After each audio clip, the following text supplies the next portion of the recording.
What's up, guys? This is knifesplus.com. Welcome to another walk around. We're going to be taking a look at the Terrestrial. This is new for 2018. It is a CRKT knife designed by Eric Ochs, and it is out of this world, I guess you could say. I don't really know. It's a little bit different looking knife.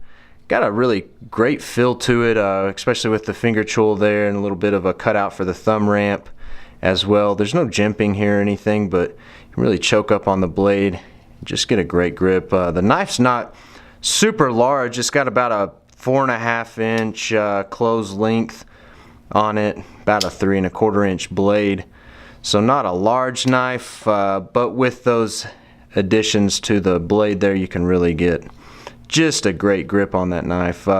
Does offer a black G10 handle. It is textured there and then grooved on the edges. Does have a backspacer as well, machined, and then the deep carry pocket clip. It is tip up right hand carry only. No other carry options on that. A lot of the CRKT knives have gone to this one carry option, so hopefully it's the one that you want. Otherwise, you're kind of out of luck on these.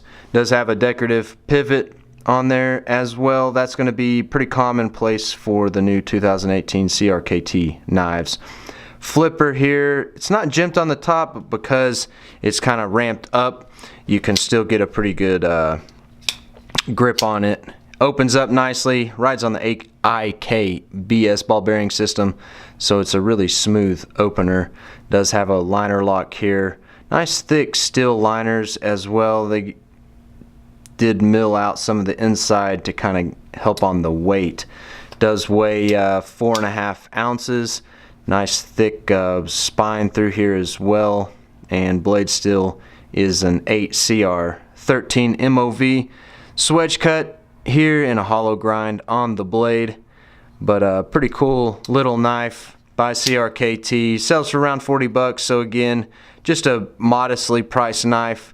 A user, if you just whatever kind of job you really do, this thing would get her done for you. So I will drop a link down in the info section. Get on over to knifesplus.com to learn more.